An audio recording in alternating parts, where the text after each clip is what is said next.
Hi, I'm Amelia. I'm 46 years old. This last year and a half has been nothing short of a nightmare.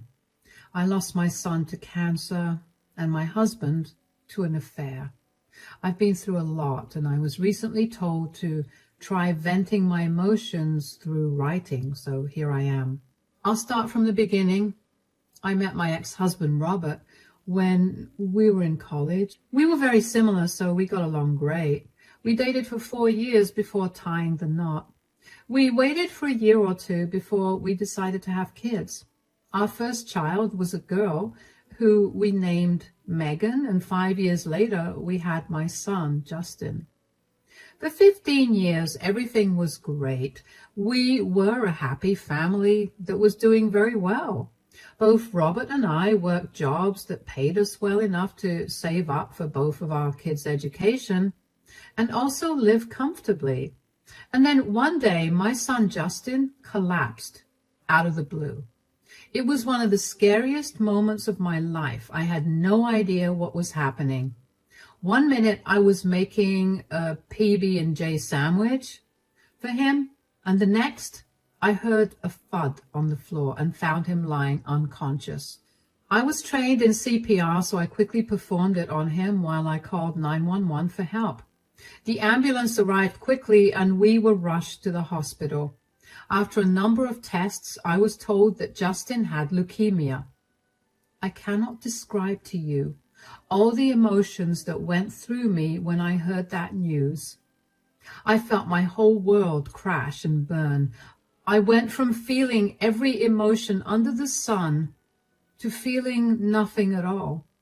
I stayed with Justin in the hospital for the next few months as we tried to desperately figure out how to deal with his illness. When Justin heard of his cancer, he burst into tears, and I felt my heart break all over again. I still had hope that Justin would recover after a lot of treatment. Justin got started on chemotherapy and radiation pretty quickly. He was really weak, so he was required to stay in the hospital. I spent every minute that I could in that hospital. Unless it was to work or take a shower, I was there by Justin's side. Megan was at college by this point, and Robert was too busy working. The news of Justin's illness devastated all of us, and it left us feeling pretty numb.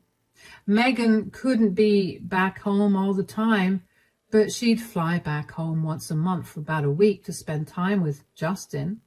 Robert was the only one who was barely around. I would try to talk to him about him, but every single time he'd tell me that he was too busy working. It was beyond frustrating to hear that, but I figured that he was burying his feelings in his work, so I didn't push him too much. Then he got the news that Justin's illness was spreading way too fast for the treatment to work. He was given a month at best. That month, Megan stayed back for 3 weeks. I took off from work and spent all my time with Justin. Once again, only Robert was missing. One day, Justin specifically asked if his dad could see him. He kept asking Megan and me to bring his dad to see him, so I called Robert. Yes? Where are you? I'm at work. Where else would I be? Oh, I was just checking because I'm at the hospital right now. Will you be coming here after work? I don't think I'll be able to make it. Why? I'm busy with work. What else do you think I'm doing? What else do you think I'd be doing? Don't you think you should cut down on your hours a little bit? I mean, insurance is paying for Justin's treatments, and he's not going to be here after this month. Why don't you come and spend time with him?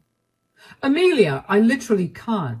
Just because our insurance covers Justin's bills, it doesn't mean that we won't need money. I get that. But even so, you should come visit him. He misses you and wants to see you. I would love to be there by his side, but by the time I'm done with work, I'm so exhausted that I just want to sleep. I understand that you're tired, but I'm tired too. I haven't slept in God knows how long.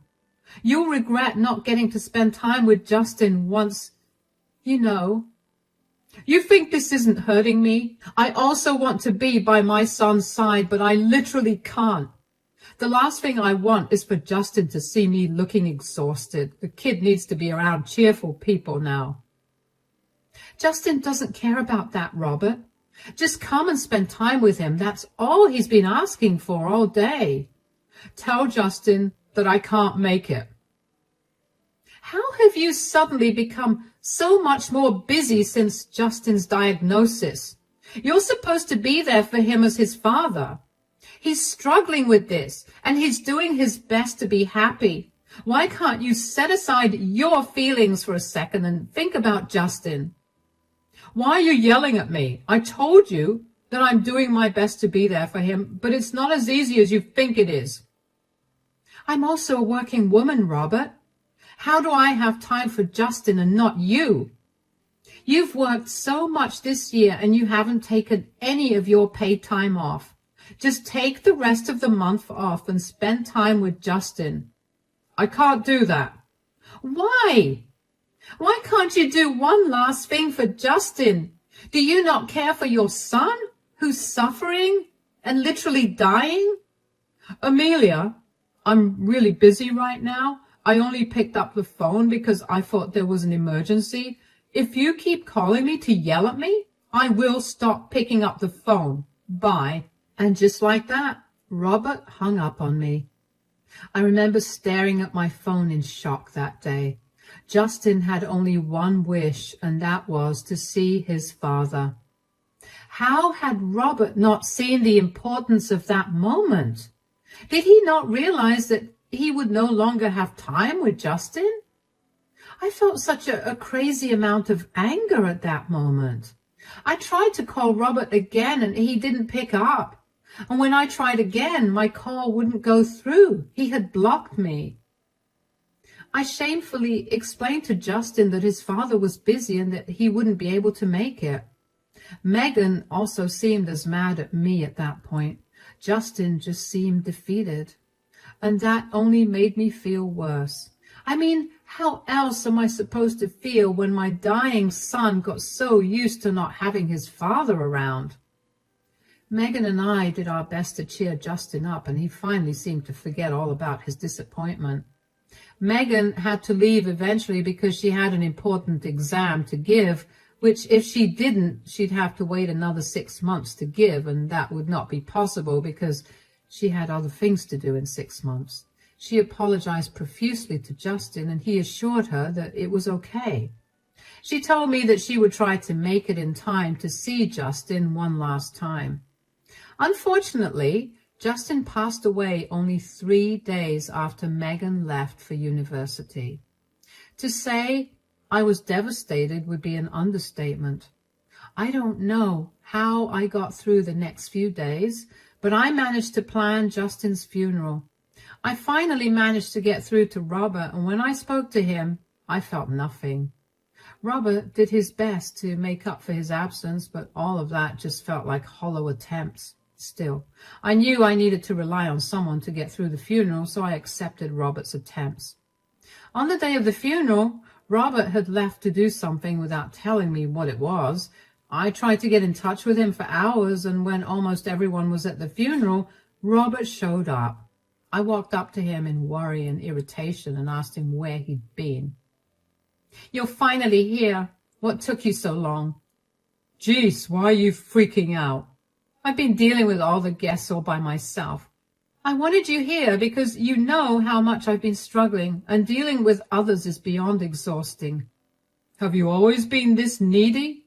"What is wrong with you? Why are you being so rude and nonchalant?"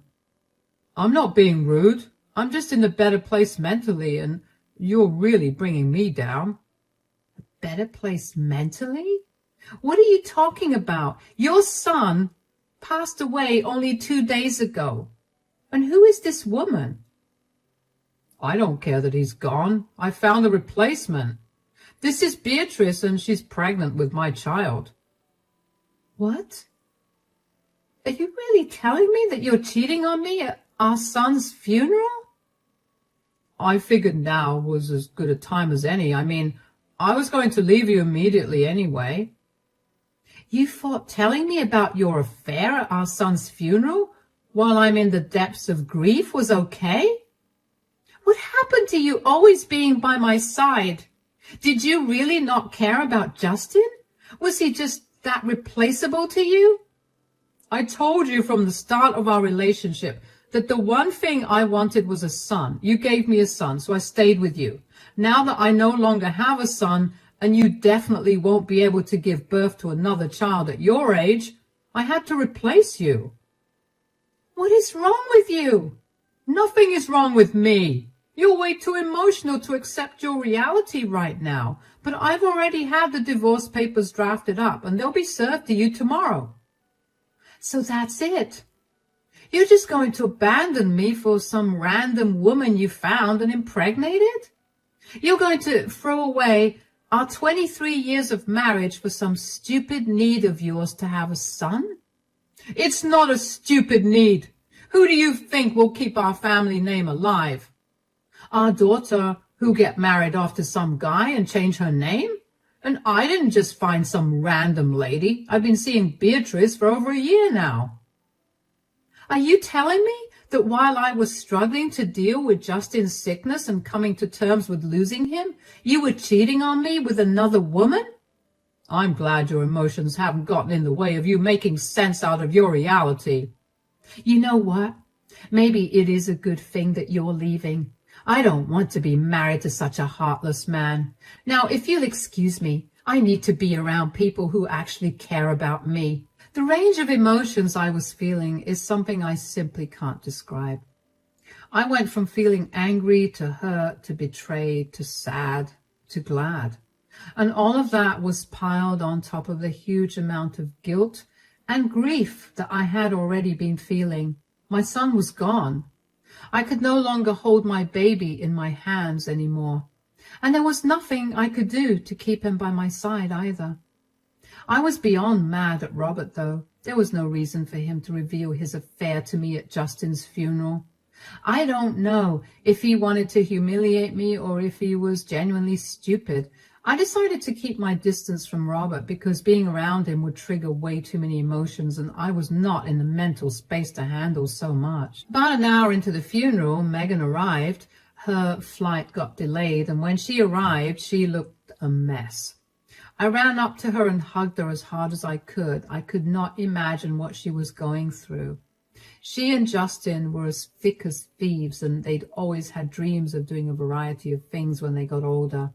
Everything had come crashing down, and Megan couldn't bear that. I decided to not tell Megan about the divorce or Robert's affair because I thought that she was going through enough anyway. Hi, Mom. I'm so sorry I'm late. I did everything I could to get here as quickly as I could. It's okay, darling. As long as you're here, that's all that matters.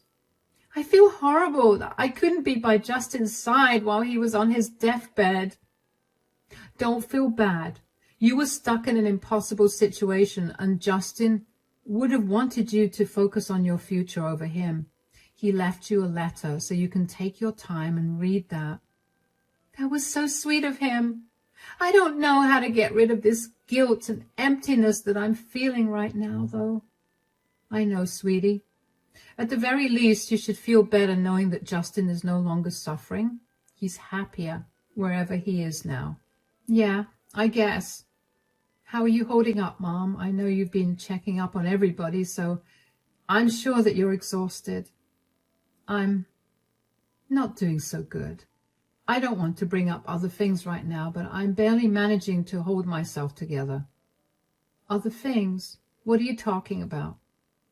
It's okay, we can talk about this after the funeral when everybody's gone back home and it's just our family. What do you mean? What's going on? Please tell me. It must be really serious if you aren't telling me right now. Megan, please, just let me come to terms with everything. Talking about it will make me break down, and I don't want to do that with everyone watching me. Okay, I'm sorry. Just tell me if Dad knows what this is about. Yeah, well, he's the one that's the problem. What? What do you mean? Where is Dad anyway? I have no idea. I left him wherever he was when I last spoke to him and did not bother with finding him. Did you guys have a fight? This is no time for a fight.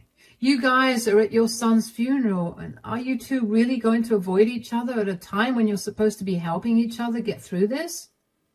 Megan, we're not fighting. This is much worse. Okay, I don't care about what's going on between you guys. You two are my parents, and I want to have both of you by my side today. Let's go find Dad. I don't think that's a good idea. Please, I took a 5-hour flight to get here, and I haven't slept for 2 days. Please, let's just be together for 1 day. Megan didn't give me a chance to speak. I couldn't tell her what had actually happened, but even though I wanted to tell her, I had no idea how to. I also did not want to shatter her the way that Robert had so easily shattered me with the news. I tried to get Megan to stop, but she kept tugging at my hand and dragging me all through the venue to search for him. When we found him, I felt my heart sink. I did not want to see him or talk to him. I just wanted to get through that day without any more surprises or upsetting news. But whenever Megan wanted something, she had to get it. So I decided to keep my mouth shut and keep my eyes on the ground while Megan spoke to Robert. Dad, there you are. We've been looking for you. Oh, you finally made it. I was beginning to think you weren't going to come. Why wouldn't I make it to my brother's funeral? Probably because you prioritized your exam over being there with him. Okay, you're lashing out at me for reasons out of my control. Is this why you and Mom are having a fight? Fight? We're not having a fight. Oh, really? Then why did Mom tell me something happened because of you? Why didn't you tell her the truth, Amelia? I didn't want to add to her grief the way you did to me. What is going on? Could one of you please just tell me instead of leaving me hanging like this? I'm leaving your mother. What? I found someone better. You can't be serious. I am. Your mother will get the divorce papers served to her tomorrow. Who did you even find in such a short time? Is this some sort of messed up midlife crisis? This is not a midlife crisis. This is my beautiful girlfriend, Beatrice. We've been seeing each other for over a year, and she's pregnant with my child. The ultrasound confirmed that the baby was a boy, so now I can finally move on from this family. Why are you laughing? Because that baby is not yours. What are you talking about? Do you know her, Beatrice? Not really. Oh, give it up, Beatrice. Of course I know you. What? What's going on, Megan? Beatrice goes to my university. Surely you should have known that, Dad. I didn't know that. You're having a baby with a person you barely know. That's good for you. Also, she was my best friend's girlfriend up until 4 months ago. He found out she was cheating on him. Yeah, with me, I know that. Wow. You're okay with knowing that you were also disrupting another relationship? Just how much of a scumbag are you? That's enough. Come on, Robert, let's leave. I've heard you get insulted enough. They don't know what our relationship is like, and I'm tired of them judging us. Of course you want to leave. You know, Dad, the person she was cheating on was not you. What are you trying to say, Megan? I'm saying that child cannot be Dad's because Beatrice cheated on my best friend with one of his friends. Turns out she got pregnant by him, and when she told him, he wanted nothing to do with her, so she came running to you. That baby is her other affair partner's child. But she's trying to play it off as Dad's because she knows that he'll pay for her and the baby. What? Do you really hate your dad this much? Why would you invent such crazy stories? Robert, let's go. She's trying to ruin our relationship because she's hurting. You can leave, Dad. But I know her true nature better than you do. Maybe do a DNA test before you go around claiming random women you've cheated with have your baby. I was shocked to hear what Megan had said. I never really believed in karma coming back to bite you, but I was watching that happen in real life in front of my eyes. Robert started trembling as soon as Megan revealed the truth to him. But of course, Beatrice took him away from the situation before he could embarrass her in front of everyone else too. I knew Robert long enough to know that what Megan said was going to stick in his brain and continue to irritate him until he did something about it. I asked Megan if what she said was true or if she just made that up to get a rise out of her dad, but she told me that she was being very serious. She didn't show any emotions throughout the rest of the funeral, but I knew that she was hurting inside. Still, I was so grateful that she stood up for me. I hate confrontations, and I hate being rude even more. Even if it's at the expense of me getting hurt, I can't help but be nice. I'm so glad that that quality of mine did not rub off on Megan, and she put her dad in his rightful place. A lot of people witnessed what had happened, although not all of them heard what we had been talking about. Thankfully, nobody said a word about it, and instead they chose to give Megan and me the space to grieve over the loss of Justin. I still couldn't believe that my son was gone, and even more than that, so was my husband. How could Robert have been so selfish? What had I done to deserve this treatment at the lowest point in my life? After the funeral, Megan stayed with me for a week. We held each other as we cried, and we learned to get used to a life without Justin together. We also talked about what it would be like with Robert around, and that was when I learned just how much Megan hated Beatrice. Apparently the girl had a history of cheating and being the affair partner in many relationships. Megan was even more disgusted with her dad for being with a girl who was the same age as his daughter. I hadn't even stopped to think about that, but when Megan brought up Beatrice's age, I couldn't help but feel a deep sense of disgust fill me up. Like Robert said, I got served with divorce papers the day after the funeral. I wasted no time signing it and sending it back. I wanted nothing to do with that vile man. And I realized that I was actually a little glad that he left my life when he did, because that meant that I could deal with a whole load of grief instead of experiencing it in shock waves. After the week that Megan spent with me, she went back to her university and I was truly left alone. It took a while for me to adjust to the new loneliness, but I managed to get along by immersing myself in work and through therapy.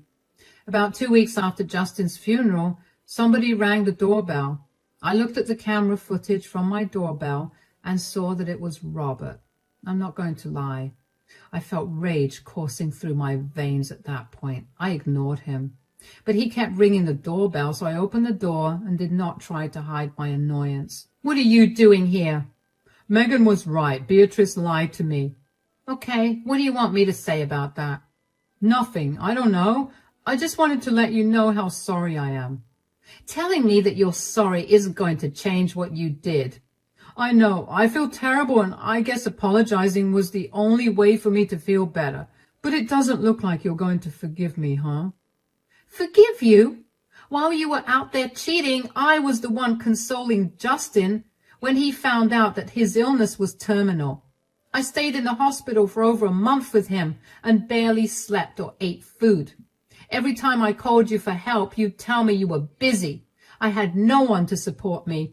You looked down on Megan for not being able to make it to Justin's side while he was dying, but you conveniently left out how you were also not there."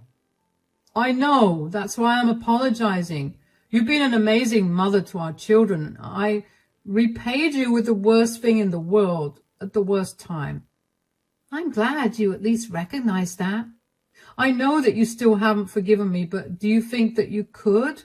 I would love to come back to you. As messed up as this sounds, the entire time I was with someone else, I couldn't help but compare her to you. I refused to accept how badly I was messing my life up because I was not thinking straight. You really have been the best woman in my life, and I would love for you to take me back." "You sound insane. There is no universe in which I'd take you back. If I was truly the best woman you've ever known, you would have stepped up and been there for me when I needed you the most. Did you think I'd take that as a compliment? You disgust me in every sense of the word. Never have I met a more pathetic man than you." "You don't have to be so mean." "I don't have to, but I want to. The last year has been a nightmare for me, and not once could I rely on you. On top of that, you chose Justin's funeral to tell me that not only were you having an affair, but also that you didn't care about Justin not being here because he was replaceable to you. I was grieving. I wasn't thinking straight. I am grieving too.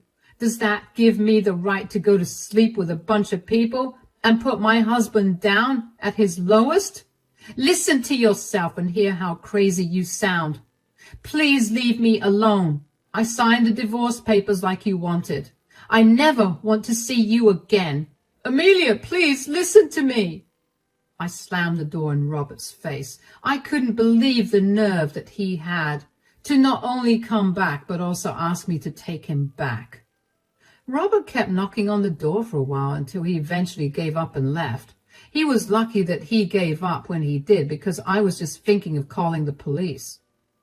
I immediately called Megan after he left. I told her about everything that had happened and asked if she knew what exactly went down between Robert and his affair partner. Megan then told me that Dad forced Beatrice to get a DNA test done. Initially, Beatrice was very reluctant to get the DNA test done. She tried every tactic in the book to get Robert to change his mind, but when that didn't work, she gave in and did the DNA test. Well, surprise, surprise, the baby was not Robert's.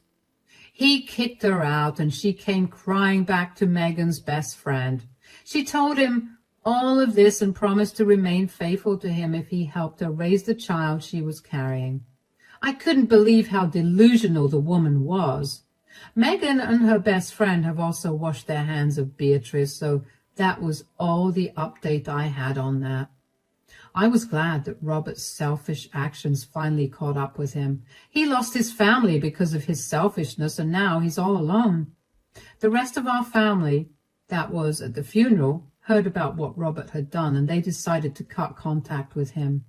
Having an affair was one thing, but revealing the affair at your child's funeral while calling the child replaceable was beyond appalling, and neither one of our families wanted anything to do with him after that.